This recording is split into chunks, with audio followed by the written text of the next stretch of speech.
Hello, everybody, and a very good afternoon to you all, and good morning to those of you joining us from the United States and Canada.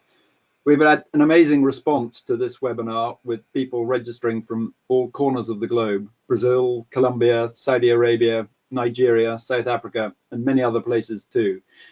I'm not sure if, due to the time zone differences, all of those people are actually joining us at the moment, or are just happy to receive the recording we'll be sending out in a few days' time.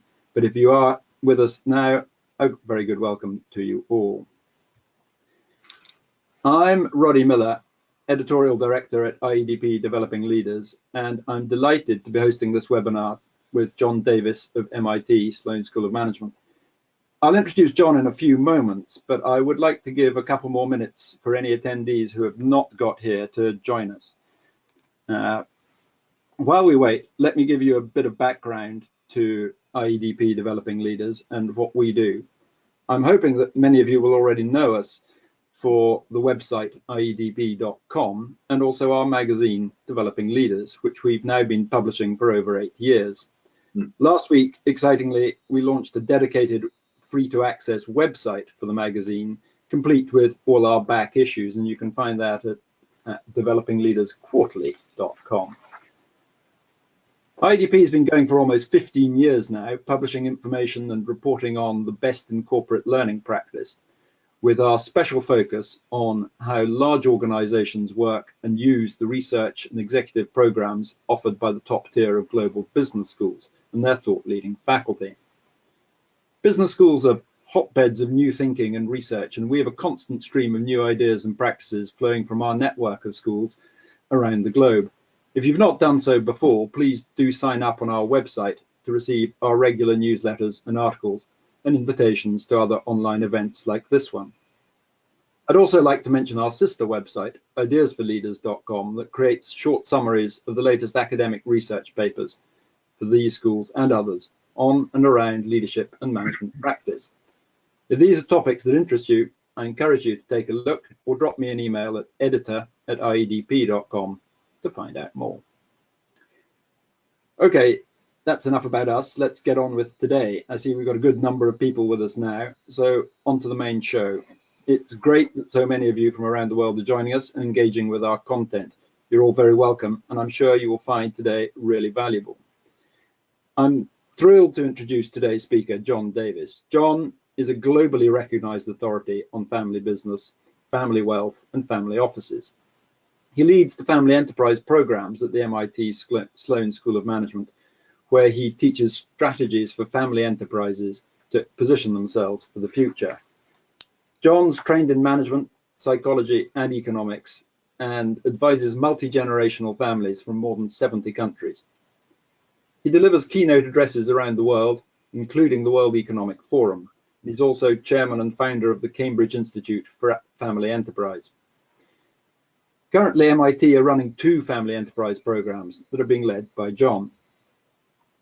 In May, they have Future Family Enterprise Sustaining Multi-Generational Success, a new program for multi-generational families to combat the risk highlighted by current research that family enterprise often derail within 3 generations. And in July, John leads Founder to Family, Sustaining Family Business Success, a program that looks specifically at the transition of a business from the original startup founder to the next generation, and the particular issues and conversations that can involve. To find out more about these programs and others at MIT Executive Education, please visit their website at the address on the screen now. A few housekeeping items before we begin the session. This webinar, as I said, is being recorded, and the recording will be made available to everyone who registered next week. John will speak for 25 to 30 minutes, after which we have a chance to join the conversation and ask questions. I really encourage you to do this, so please type in any questions you may have for John during the presentation into the chat panel on the screen, and I'll select as many as I can to put to him. And if I don't manage to get to your question, or you wish to contact him after the webinar finishes, you can reach him through his website, johndavis.com, that's on the screen as well. That's quite enough housekeeping from me, but before I hand over to John, he and I wanted to run a quick poll to gain an idea about you, the audience's engagement with the family enterprise. sector. So please take a moment to answer the question I'm just about to put on the screen now. There we go.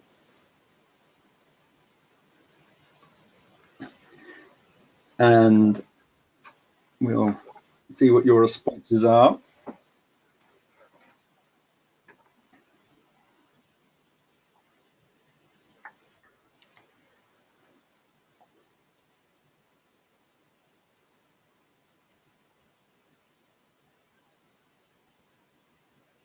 Well, 20% of you have voted so far. It's going up quickly now. That's great.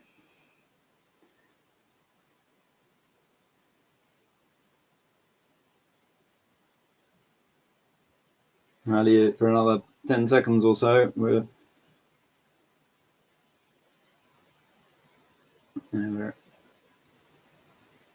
Any more coming in? That's 82%. We're probably about there.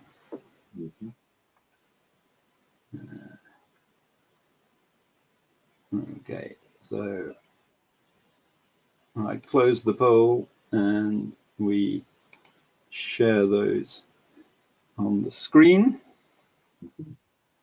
And you should see, you can see those, John, can you? I can, Roddy.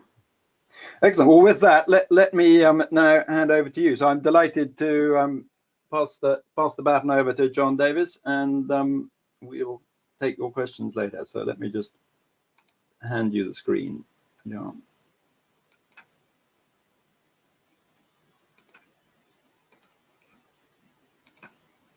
There we go. Okay. So over to me. And Roddy, thank you and IEDP for hosting this webinar, and welcome everybody. We're going to talk about long-term success and sustainability, and I'll start with probably the most popular viewpoint on, there we go, on this whole topic, which is the 3-generation rule. Every country seems to have a version of this, and I've been in a lot of countries working with families, speaking, doing both my academic and advisory work, and they all say approximately the same thing, that within a few generations, a family that becomes successful, and typically meant to be financially successful, loses its success. I have, over the last 15 years, been trying to understand, number one, is this old folk wisdom, which, by the way, you know, was generated independently in 20, 40 countries, and sometimes over years, has you know, never been really fully substantiated. And the truth of the matter is that in fact you have 3 different paths that occur once a family becomes successful. The first is the well-known 3-generation path.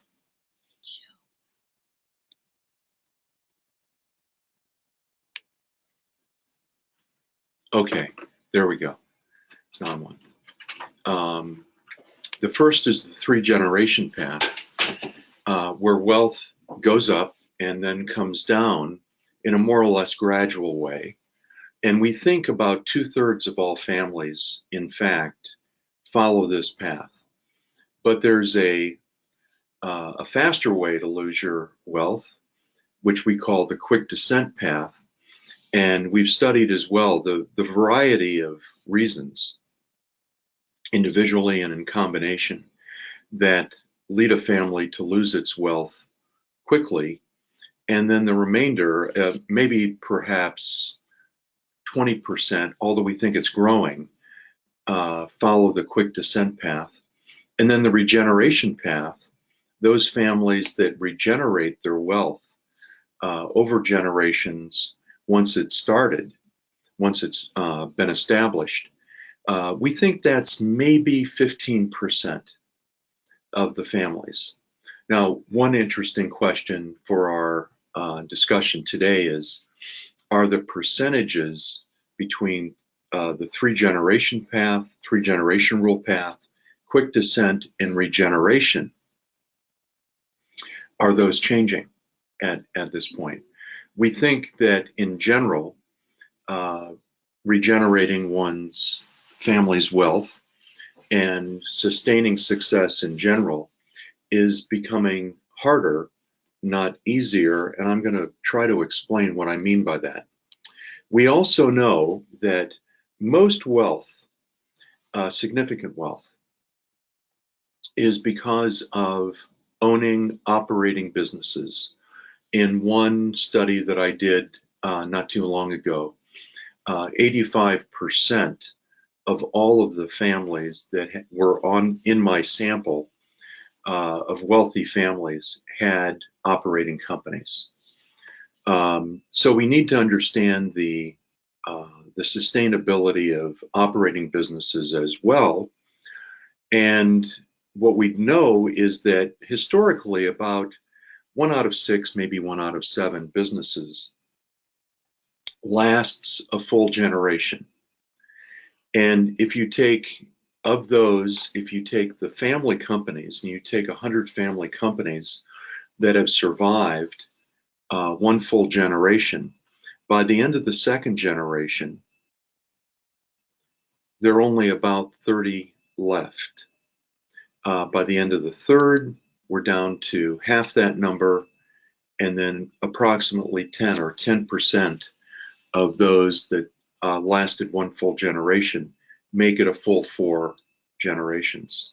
The reasons are varied why family companies fail. Now, it's true that some of the drop from 100 to 30 to 15 to 10 is because some family companies were sold. And in fact, they could be sold to other families or family companies and remain a family company, but in a different family's hands.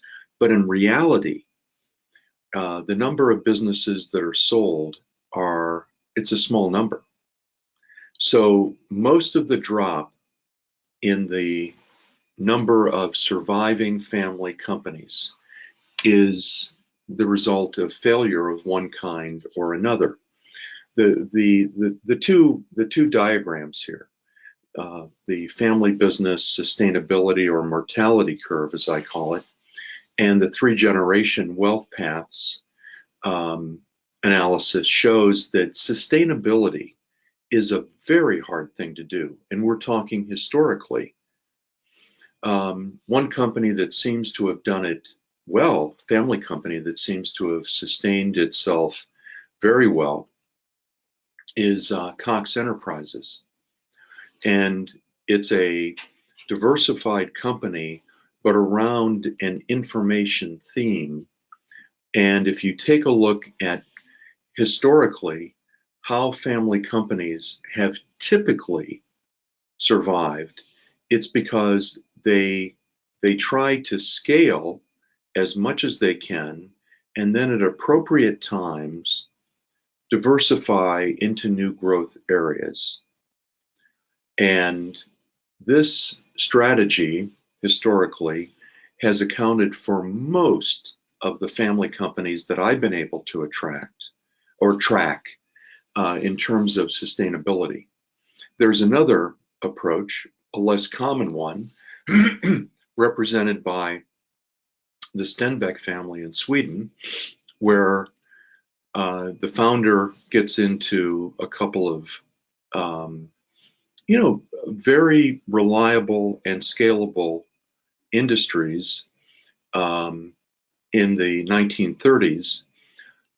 His son, Jan Stenbeck, comes along, sells his dad's forestry and agriculture businesses, and launches into steel, auto, telecommunications. Jan unfortunately dies at an early age. His daughter, Christina, pursues the same strategy as her dad. She sells her after studying, not impulsively, but after studying not only the market opportunity, but what she thought she could be good at. Sells steel, auto, telecommunications, and gets into entertainment and e-commerce.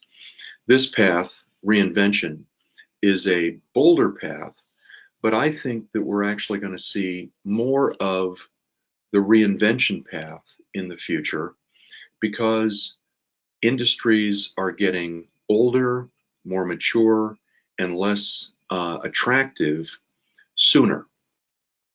And there's plenty of disruption actually crippling or eliminating certain industries so that you have more of a motivation to switch in and out of lines of business in a much more discreet way than we've ever seen historically. If you take a look at the companies that do survive and families that do survive over generations, there's a very reliable formula or framework that can explain success and failure. And that's that in order to survive, you need to keep growing your assets, building useful talent, and maintaining unity.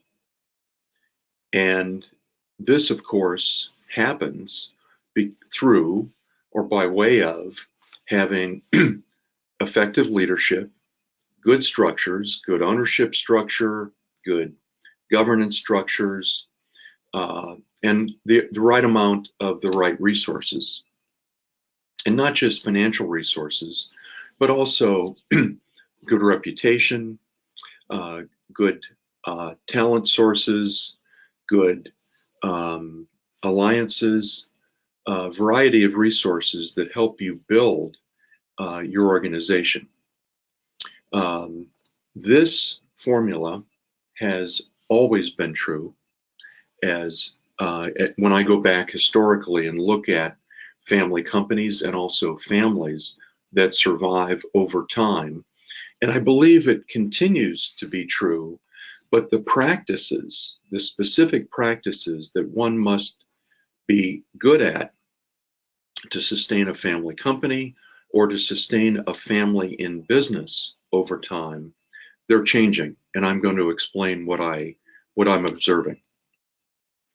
One of the most important features of this model is the word that just appeared, momentum. It's always been true that if you lag behind, if you stall out in the growth of resources, in the development of talent, or in the building of unity, you can be in big trouble. It's more true today than ever before because the windows of opportunity facing both families and companies are many, but they tend to close faster today than they ever have. And if you fall behind in growing assets, if you don't have the right talent in place or good methods for developing talent, if your unity is fractured and you haven't done enough to bring people together, develop consensus, develop alignment around where you want to go, you don't have long to correct those problems. And problems today in these three areas are more risky, more detrimental than ever before. We also know that families that sustain themselves tend to have good organizations. They tend to organize themselves in a way so that they can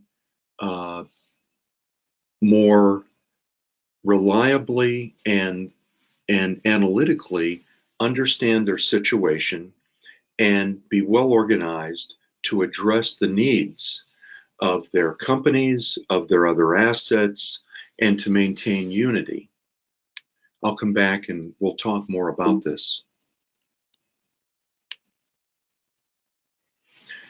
Today we're in a VUCA world. Now, if anybody at this point hasn't heard this term, VUCA, learn it, because you'll hear it in just about every conference you go to. At the World Economic Forum recently, in about every session, somebody was using this term VUCA: volatile, uncertain, complex, ambiguous. And if you don't happen to get to a conference soon, it's really good at cocktail parties as well. So this is the encapsulation of what both families and companies today are facing. And I characterize this as four important forces in the world today that are acting on society, family life, company life, and each of these has within it forces and conditions that require us to change, to adapt, to modernize, to problem solve in important ways. And these are often today acting in tandem. Environmental degradation acting with technological advances, fueled by the globalization process, in combination with socio-political economic forces like, you know, the increasing dysfunction in governments, the widening income and wealth gaps and education gaps, the new interests and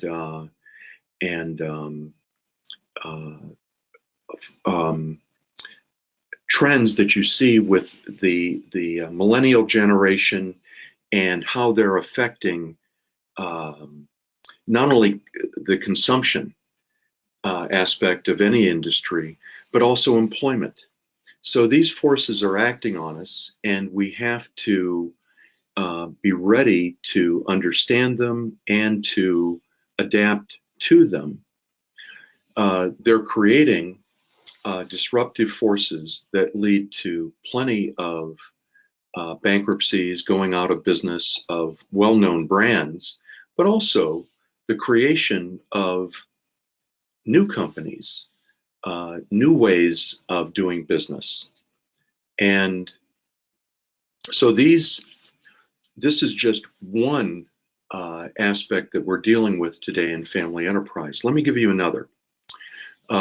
This has to do with the increased longevity of people, but also the changing expectations in younger generations about their promotability and their readiness to assume responsibility.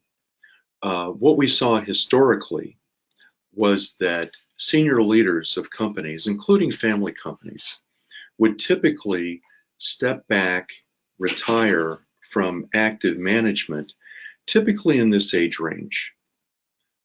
Junior generation or successors would typically expect to lead an organization somewhere in this age range, and there was often a comfortable period of time that met the expectations of both generations when the baton could pass.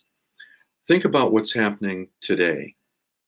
The senior generation is living longer, having a longer vital life, and their expectations or desires around when they should step back are being pushed to the right. They're getting older. While the younger generation believes they're ready earlier. And what we're finding in more and more situations, because of these natural and to a large extent laudatory changes, is that the window of opportunity for a comfortable transition is either shrinking or disappearing.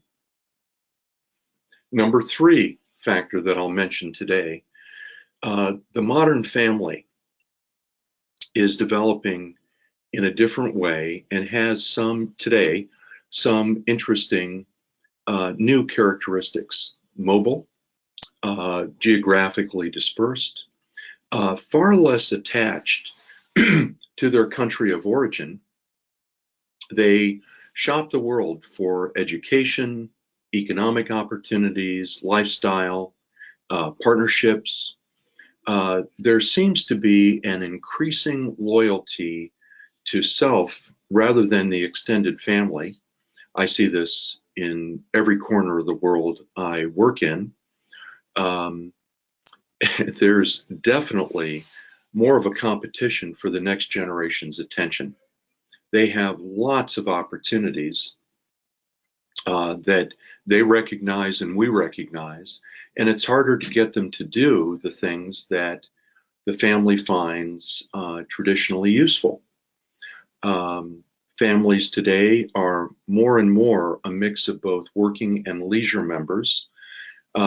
There's also quite a bit of pressure on wealthy families, business families, to engage in positive social change and an increased concern, as is healthy, with anonymity and privacy, et cetera, and even physical safety.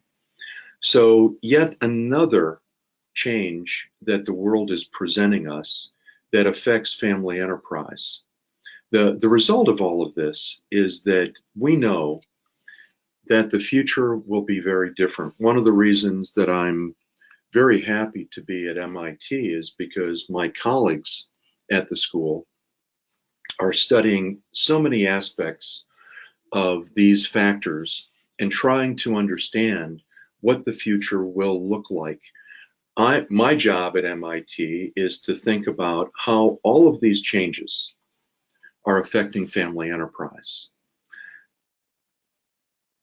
How do family companies fare in this new world? Well, their long-term approach that family companies have, in part, allowed by their financial stability. The fact that if you take a look, if you compare the balance sheets of family companies and non-family companies, the amount of debt held by these two different kinds of organizations, family companies are far stronger.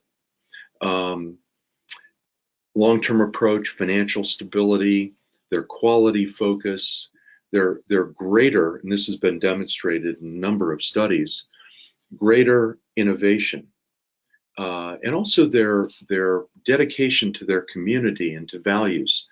Their family companies are wired in these ways to be strong in the emerging world. These are all things that the world is valuing more and more, but family companies also have a number of vulnerabilities that become glaringly obvious in this new world. A control focus, not only ownership control, but operational control. Wanting to keep control even over small decisions in the organization, it prevents agility and prevents the seeking of well-funded opportunities. An operator mindset that I'll explain in a bit. Talent constraints, the inability to attract talent in a world where talent, in my view, is the number one success factor in organizations. The reluctance to let go in a timely way, not just of the CEO role, but of companies and practices that are no longer working well. And the preference for slower change. You know, I used to say, with a lot of empirical evidence behind me, that in fact, family companies were slower, but they were also better, higher performing. But a very valid question today is, can you be slower and better? I no longer know. But what I'm telling my clients and my students is, you need to build organizations, have the right talent in place, and the right attitudes, the right management philosophy, so you can be highly agile, highly adaptive, and migrate into opportunities that are really important for you and out of old businesses and old practices that no longer work. So what are the practices that I think matter now? First of all, heightened awareness and realism. It used to be in the traditional world that moved much less quickly, that you could be a master of your business, really understand the operating features, the customers, the technology, etc. And your focus could be largely there. And you were living in a bubble that for many generations worked pretty well. That's no longer adequate. You have to become industry savvy. You've got to get altitude and understand what's happening in your industry, in your local, regional, international economy, and to understand that everything that is happening today can affect your family and your business. And when I take a look at companies that don't adjust well and go out of business, one of the recurring obvious things that you can see is that, you know, everybody says, oh, well, business is moving so fast, it's understandable that, you know, that Blockbuster went out of business, or that taxis were disrupted by Uber. Yeah, that's not true. It's not that industries are moving so fast that companies don't have time to adjust and adapt. That's not the case. Owners, boards, leaders, they see their industries changing, but they choose to believe that changes won't affect their company. They're not being realistic about what can and will be affecting and even disrupting your way of doing business and your family and family life. More and more, we need to ask ourselves, what are we really trying to accomplish? Not what businesses are we in, or how do we want to run our businesses? Good questions, but more, we have to think about our purpose, our mission, because with a sense of mission, you can be more agile. You can get in and out of activities. You can adopt and let go of practices because you have a sense of ultimate purpose. So you can be more agile, and with agility comes the opportunity to maintain momentum, which has never been more important. So I remind families that because businesses come and go, what you have today in a particular business may not be useful, may not be valued in a short time, or it might still be valued, but you may not be the right owner of that line of business. So families more and more need to consider themselves stewards, not just of particular businesses, but of their assets and the values, their approach to doing things. In pursuit of a compelling mission, what are we really trying to do as a family and as an enterprising family? Which gives families the very wide latitude to define their activities in any generation. More and more, if you understand your mission, your values, and what you're good at, you can decide, you can make good choices about where to grow. Without knowing these three things, we're shooting in the dark. And ask yourself, how recently have we sat down and asked the fundamental question, what are we good at? What are we good at doing? And how does that compare to our growth opportunities? And what we want to accomplish and our way of doing things. If you can sit with your family or sit with your client and ask them these questions, you can do a lot of good. It used to be that what you needed to be good at didn't change as quickly. Growth opportunities didn't change as quickly. Your family's mission and your values didn't need to adjust much, but now they do. And we have to be good at asking and answering this question. Next, we need to get owners to think more like owners. The truth is that most owners have an operator's mindset. What they truly love when they own a company is making it better. And we know that family companies are better at innovation.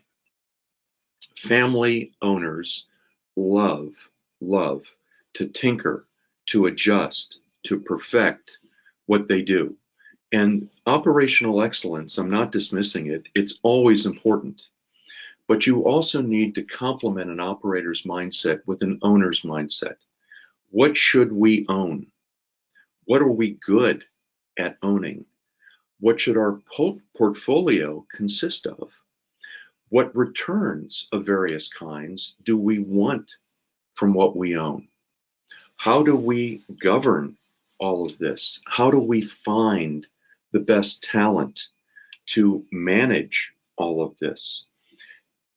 Owners need to think more in this way. And to think in this way, they have to get altitude. They have to disconnect themselves a bit periodically from running their company to owning it well. Families need to be talent machines in the future, I like to say, meaning that they have to be good at figuring out the kind of talent that they need within their family and outside their family to do the activities that they think are important to pursue the mission that they're after. What to do about it?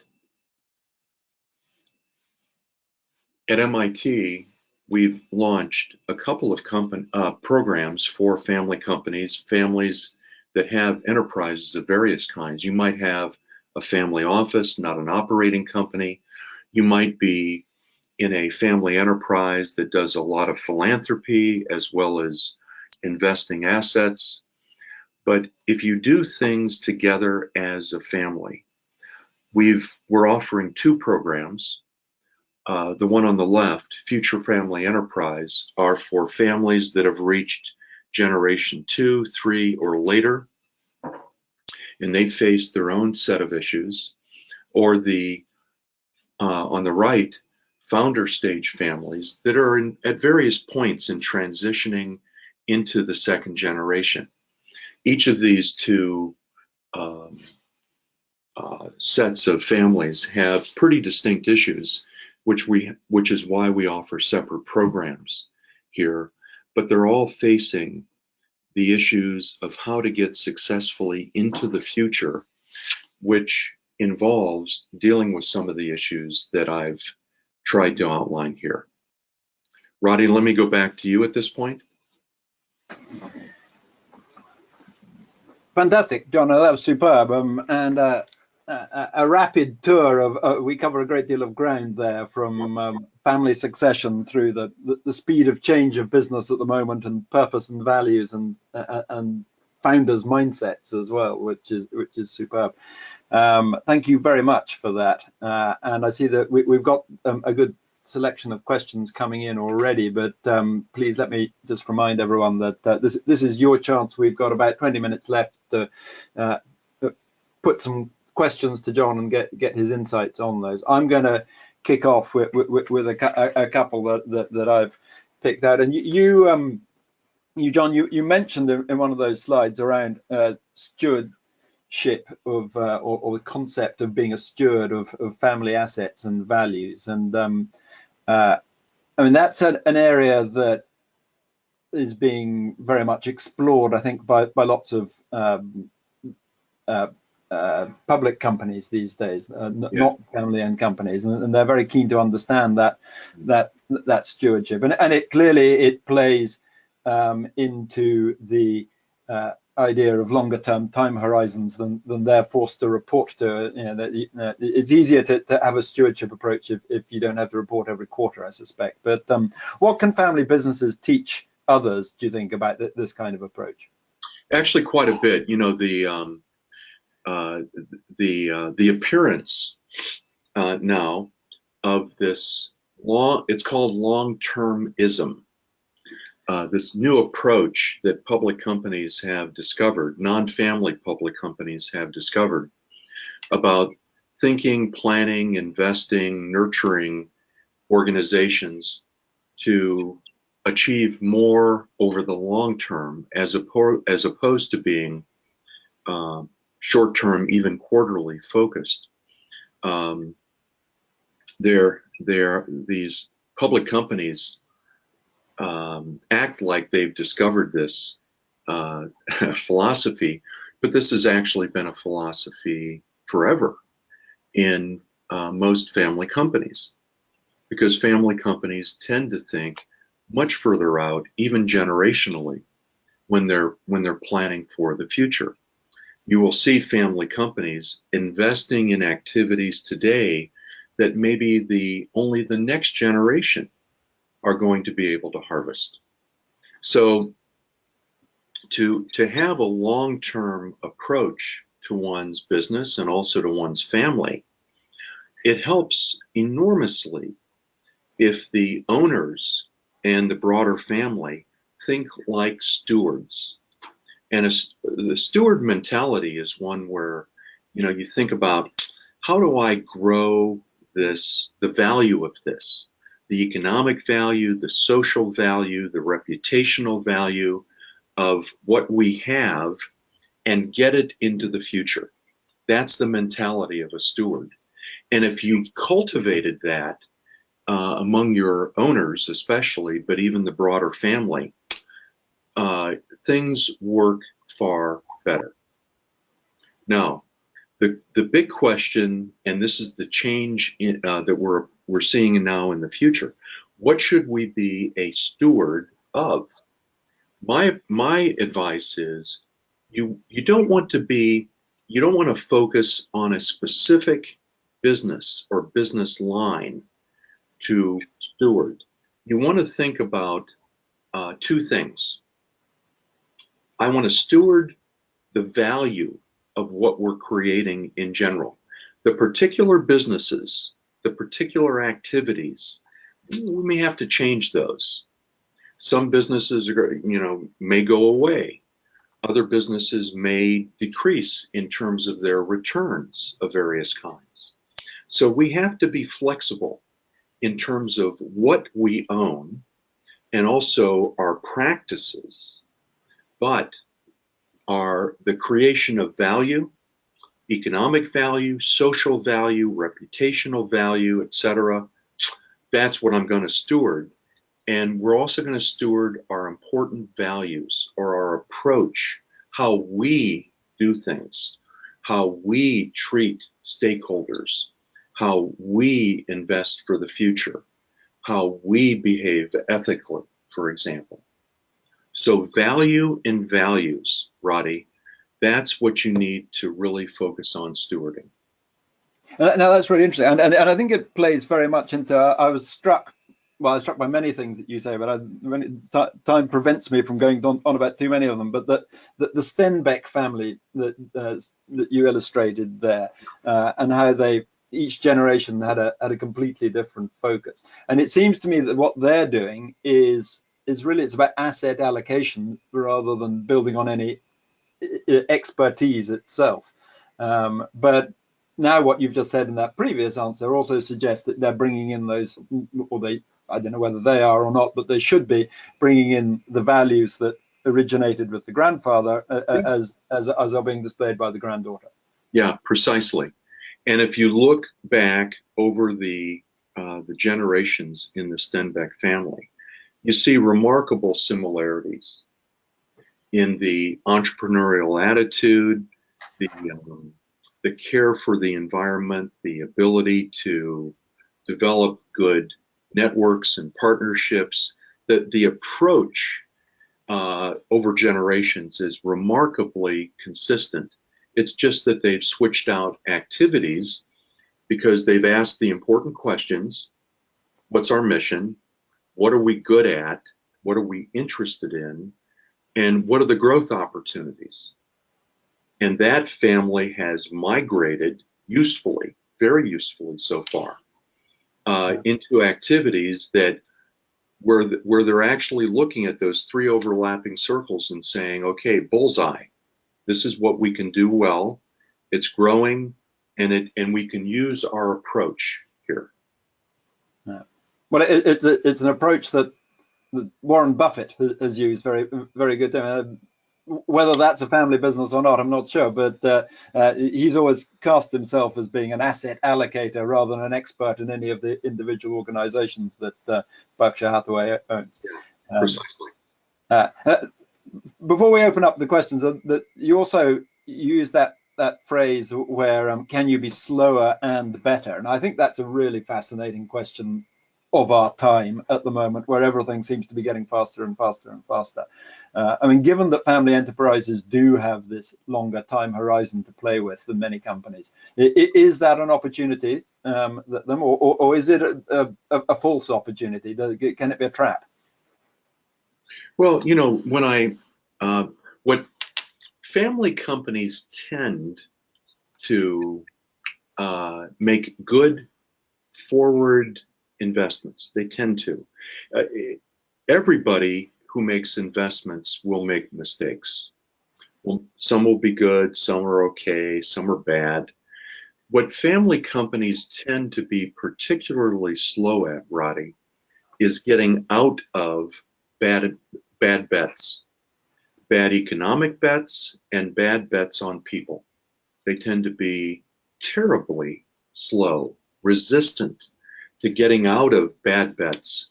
And that's what I'm really trying to work with families to improve on, to create policies and checks and balances in their organizations so that they can remove themselves from bad bets so that they can focus more on what's working. And it's very important that all organizations learn to speed up. Now, you have to speed up in the context of what we're really trying to accomplish and our approach. But you need to loosen up some of the controls that you've got so you can be more experimental, and you can delegate more of the decision making and action taking so you can stay up with the speed of the world. And family companies simply have to get on board with these new strategies, new practices. Okay. Brilliant. Well, let's take some of these questions from the audience. I've got one here from Gustavo, who says, with current, and this relates to the diagram you put up, with current generations stepping down later, how can newer generations who are more quick to change and transform make their expectations, points of view to be considered in the company's strategy? Yeah. There are two pieces to this. We have to work with the senior generation to delegate some activities into the next generation, both next generation of the family and next generation of the non-family, to allow them to experiment, to change, to test, and to grow new areas. The senior generation has got to put processes in place where they can trust the next generation to do some of that. Otherwise, we're simply going to lose that talent, and we're going to not be able to act quick enough to take advantage of opportunities when they present themselves to us. The next generation, the younger generation, has got to be able to demonstrate two things: respect for the values or approach of the company, and an appreciation for the accumulated wisdom that comes with being in business or in life for a while, and make the argument, we're ready to try something new here. Give us the responsibility with appropriate accountability and let us try. That dialogue in family businesses and in families is more critical today. It's always been the tension between in society and within families and family companies. The younger generation has always wanted to do new things and has pushed on their new ideas to the senior generation. The fact that the senior generation was slower at letting the younger generation do things, hurt morale and motivation and momentum a bit, but it wasn't as crippling a generation ago as it can be today. So the dialogue between generations to allow this accommodation is more than important. It's vital. And it's something that we're trying to achieve at the client level, but also in these programs that we're running. Okay.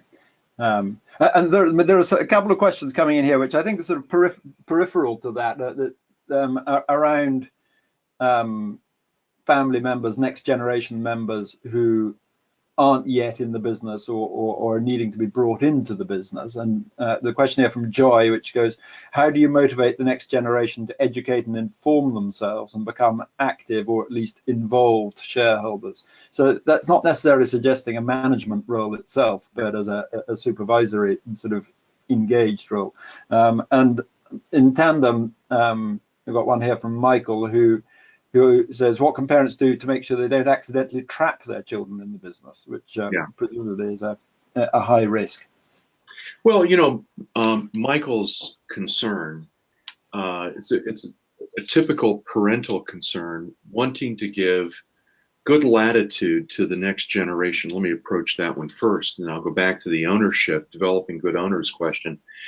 It's an important, understandable desire on the part of parents to give their children maximum latitude, but there's also a vulnerability in that attitude. Not everybody wants to work in a family business. Not everybody even wants to be an owner of a family company or deserves to be an owner of a family company. My daughter may want to be a CEO. My son may want to be a violinist. Okay, well, I understand. But one of the things families all over the world, but this is more true in the West than it is in the East, a little bit more true, is that parents have stopped reminding their children that they have a responsibility to their families. Our job in our family is to launch you into adulthood so you can live a good life. Great. But don't forget that you, son, daughter, have a responsibility back to us. And that message of the responsibility back to the family, that was once, generations ago, the predominant message to the next generation. And then, yes, you can do some of what you want in your life. Now we've flipped it, and parents are so tentative, shy, about reminding their kids about their responsibilities back that we've somehow distorted what families are about. So I want to see both messages sent by parents to their kids. Now, on the question of developing good owners, I am so happy that this question came up. It is a profoundly important question because families often think, you know, if I can just develop one of my next generation to be a good leader of what we have, we're all set. It's what I call the theory of one, and it's really misguided because what we know is that we have to develop a team of good owners in the next generation. And if somebody can't, won't, doesn't want to be a good owner in the next generation, please buy them out, give them something else. Don't trap them, but don't saddle the other family members with somebody who won't be a good team player. And then teach these next generation members the responsibilities of ownership. Teach them that ownership is a job. And we could go into great detail. I know we don't have time at this point, but great detail on what the proper role of owners is and how you develop from young ages to adult ages people who can be good supportive owners, some who can be what we call active owners, people that are really understanding and engaged around the big ownership decisions, and even good wealth creators for the family. There are lots of different important roles, ownership roles that people can play, and especially because families have to learn to be good, have an owner's mindset. Very, very important question. And I think there's another one which has cropped up in we've got masses of questions here, and I'm afraid we're not going to be able to get through even a small percentage of them. But a couple I've seen here is around that selling mindset, the fact that when is the right time to sell. And I think Daniel here, it puts it nicely. Not all families are meant to stay in business together forever. And this is especially true when family unity is at risk and when there's a loss of shared conviction around the mission. When does one know it's the right time to sell and unwind the family enterprise? I mean, that's a huge question, and you've got about 90 seconds to answer it. But well, let me thank Daniel for that good question and say that there are two things I would consider. First of all, you need to periodically, every few years, be thinking about, are we the right owner of this or that? And what is the value of any line of business that we have to us? You need to go through that rethinking, because then if somebody approaches you, or you understand for other reasons that this is the time to leave, you're better prepared to do it. And so the right time to sell is when you have a good buyer coming to you and saying, we want this, we'll take good care of it, you'll get a good price, and you can then go on to do other things that you're better able to do. Brilliant. And I do want to get in one final question from Martin, who, despite his name, is actually based in China. And he is, how can family businesses manage the transition to higher levels of value creation technology upgrading? And he goes on, many family businesses have exceeded in the past, but now face growing competition from lower cost regions, as well as needing to develop their own technological and managerial capability. So that sort of threat from undercutting from the cheaper areas of production around the world. Yeah, and it's interesting that this comes from a listener in China who are also finding that they're being undercut now with cheaper labor and cheaper technology. And one quick response to this, Roddy, this is going to continue. You're always vulnerable in business today to somebody who can do it cheaper and faster. You need to be aware of that and to understand how that affects the life cycle of whatever you're doing. And you need to be prepared. Not only do you need to update and try to stay in the game, but you need to know when the game has moved to a different league and you're no longer able to play in that league. And then it's better to move out of that game and into something else that you can do well. Fascinating. John, I'm afraid time has caught up with us, and we're amazingly at the close of the hour. It's gone very rapidly.